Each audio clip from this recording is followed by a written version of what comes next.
Oke, baiklah. Assalamualaikum warahmatullahi wabarakatuh.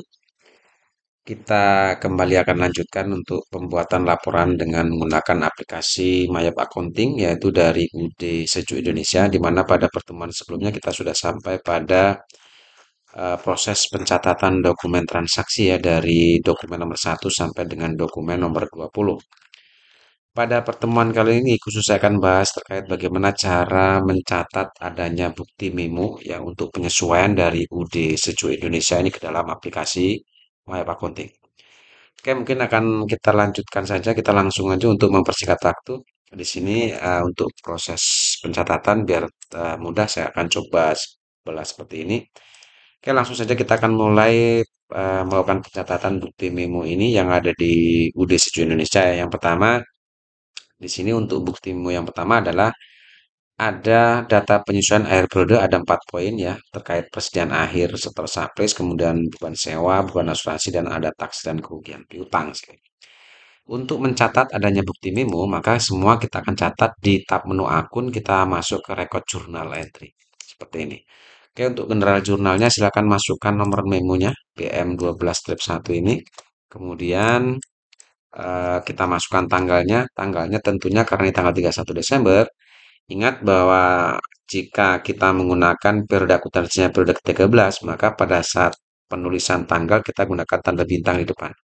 Jadi bintang tanggal 31 Desember 2024. Itu artinya bahwa penyesuaian ini itu di luar periode ke-12, tapi dia masuk periode tersendiri yaitu periode ke-13. Maka di sini kita kasih tanda bintang di depan tanggalnya.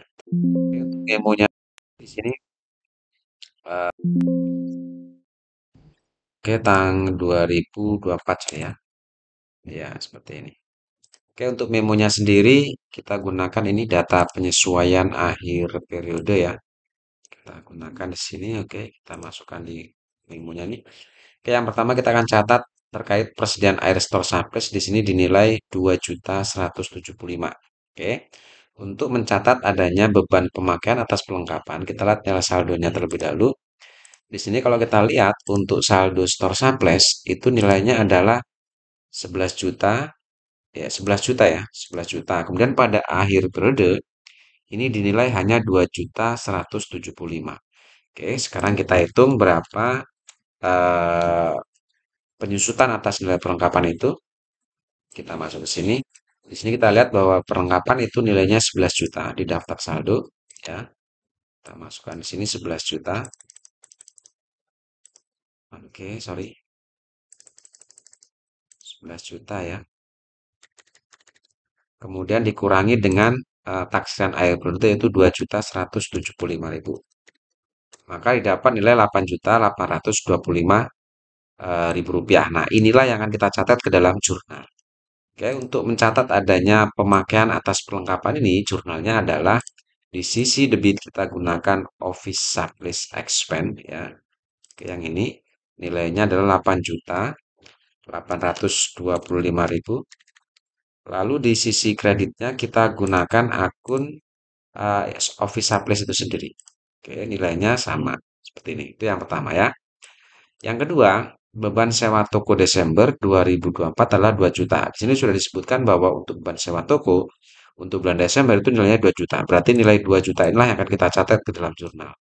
Oke, jurnal untuk mencatat adanya beban sewa ini, maka di sini kita catat dengan jurnal di sisi debit. Kita gunakan rent expense ya, seperti yang ini. Nilainya adalah 2 juta. Lalu di sisi kreditnya kita gunakan akun prepaid rent. Nah, berarti yang ini. Oke, kita tap otomatis 2 juta. Oke, lalu yang ketiga ada beban asuransi Desember yaitu 1.750. Ini pun sama dengan poin yang kedua. Sudah disebutkan beban asuransi Desember 1.750. Berarti nilai ini yang kita catat ke dalam jurnal. Oke, jurnal untuk mencatat adanya beban asuransi di sisi debit kita masukkan insurance expense atau beban asuransi. Ya, yang ini nilainya 1.750. Lalu di sisi kreditnya kita gunakan insurance expense. Kode 1, prepaid insurance, sorry. Prepaid insurance ya, 1.750. Oke, poin ketiga selesai. Sekarang kita masuk poin yang keempat. Untuk poin yang keempat di sini bahwa taksi dan kerugian piutang itu dinilai 2,5% dari taksiran dari saldo per 31 Desember. Artinya bahwa kerugian piutang itu ditaksir 2,5% dari nilai saldo piutang. Sekarang kita lihat saldo piutangnya berapa di sini. Di sini kita lihat bahwa untuk saldo piutang itu adalah 566.325.000. Oke, kita hitung 566 juta ya. 566 juta berapa ini? 325.000. Nah, ini untuk nilai saldo piutangnya. Oke, sekarang coba kita kalikan dengan 2,5%. 2,5%. Didapat nilai 14.158.125. Oke, ini adalah 2,5%-nya dari nilai saldo. Nah, sekarang kita lihat bahwa saldo cadangan di sini 12.800 ya. Jadi ada cadangan kerugian piutang hanya 12.800, sedangkan ditaksir beban kerugian piutangnya adalah 14 juta. Nah, di sini ada kekurangan cadangan. Oke, sekarang coba kita berapa kurangnya?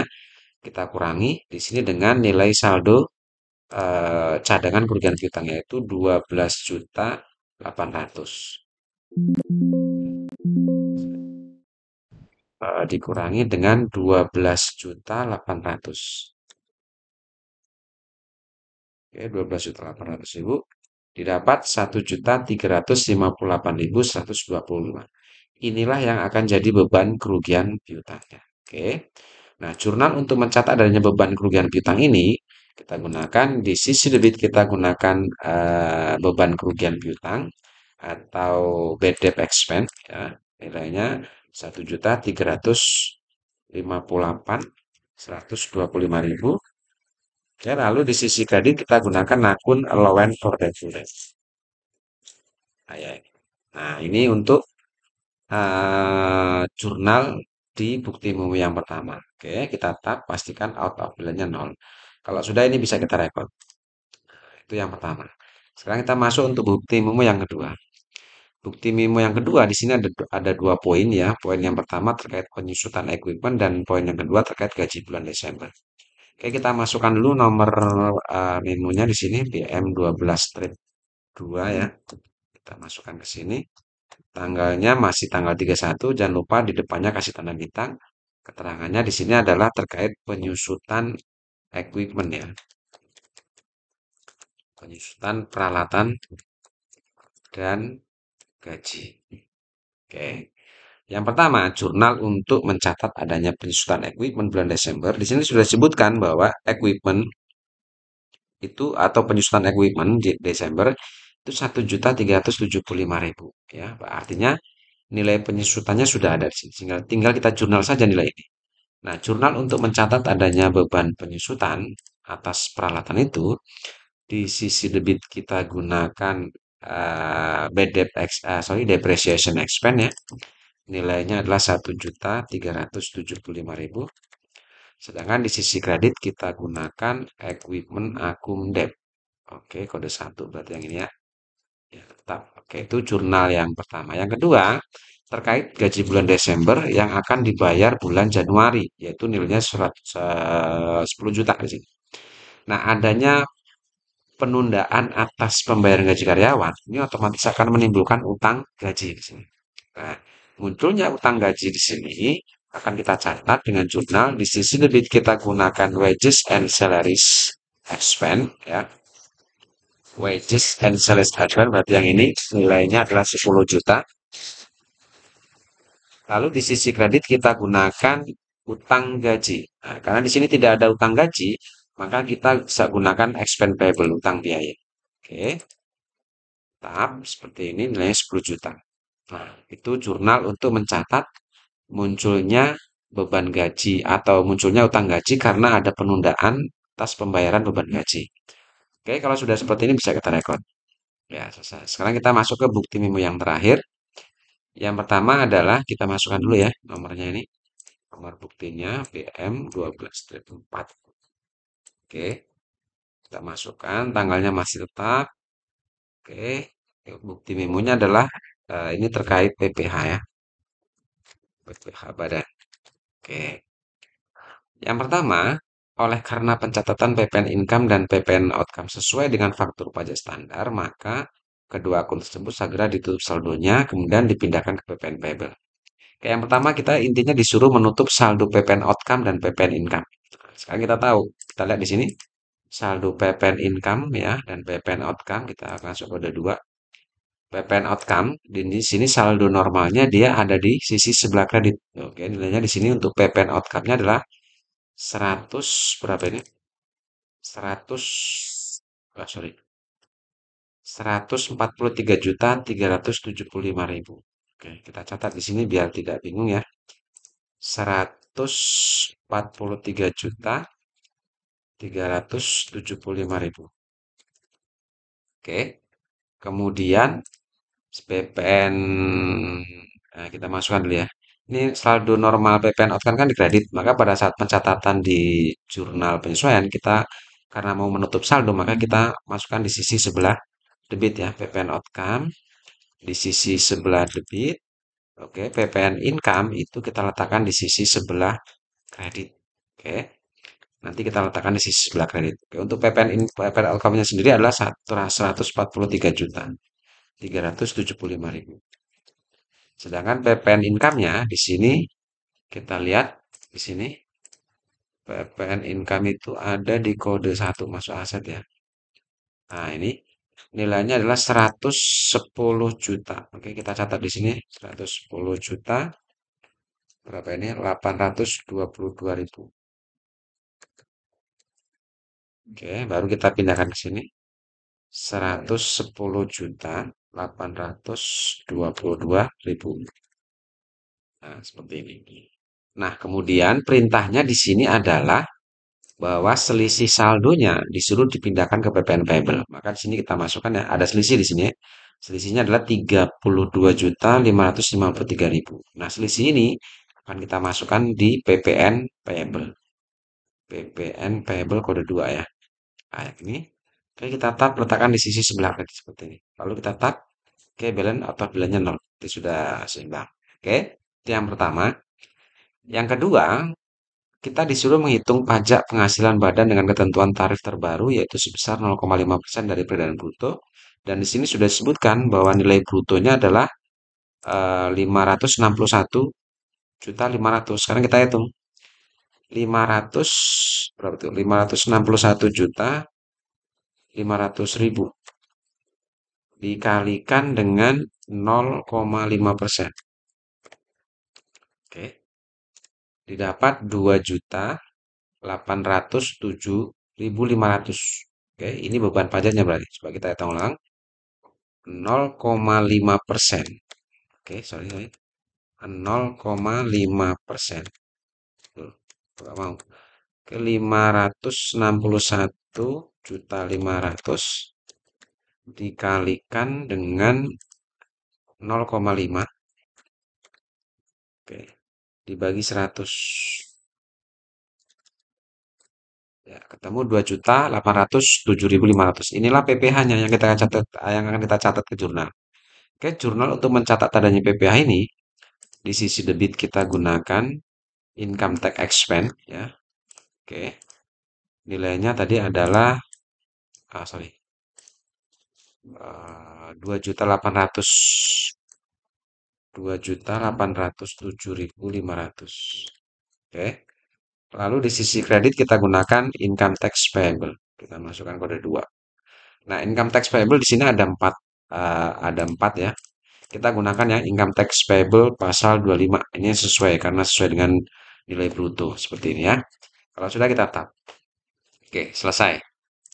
Ya, semua bukti memo ini sudah kita masukkan ke dalam Mayap ya. Kalau sudah seperti ini kita bisa record langsung. Ya, selesai. Oke, kemudian langkah terakhir setelah kita memasukkan bukti memo, kita akan melakukan cetak laporan. Nah, untuk mencetak laporan cukup gampang. Kita masuk ke report sini. Yang pertama, kita akan cetak laporan terkait trial balance atau laporan neraca ya. Atau mungkin rugi laba terlebih dahulu, profit and loss. Kita catat untuk profit and loss accrual ini. Oke, di sini date from-nya November to Desember ya. Kemudian di sini sudah betul kita lihat display. Ya, ini net profit-nya 750 juta 281.000. Oke, net profit ini. Kalau sudah kita save, send to, sorry. Cara nyimpennya adalah pakai send to. Oke, kita simpan dalam bentuk PDF seperti ini.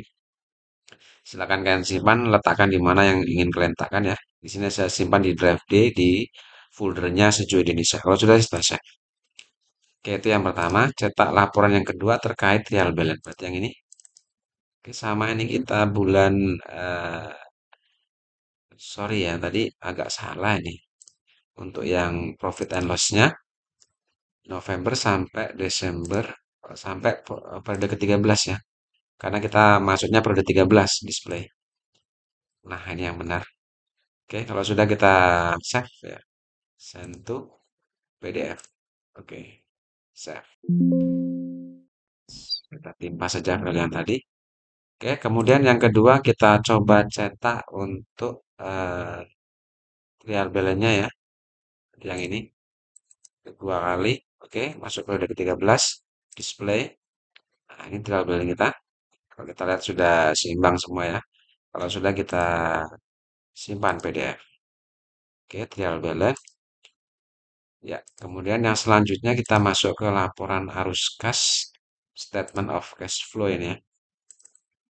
Ya, November periode 13 display.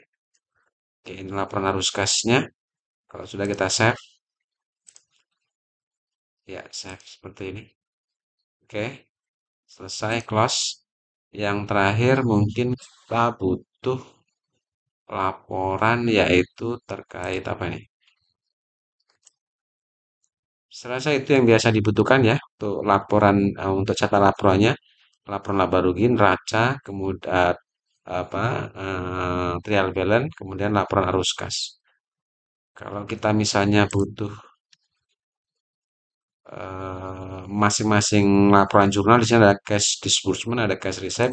Ini boleh, tapi saya rasa ini nggak perlu juga ya. Saya rasa 3 poin itu yang penting, yang mesti kita harus cetak di sini. Oke, saya rasa cukup ya. Ini untuk Mayop. Saya rasa kita akan lanjutkan untuk pertemuan berikutnya terkait membahas untuk aplikasi Mayop yang paket 4. Saya rasa cukup ya. Terima kasih. Assalamualaikum warahmatullahi wabarakatuh.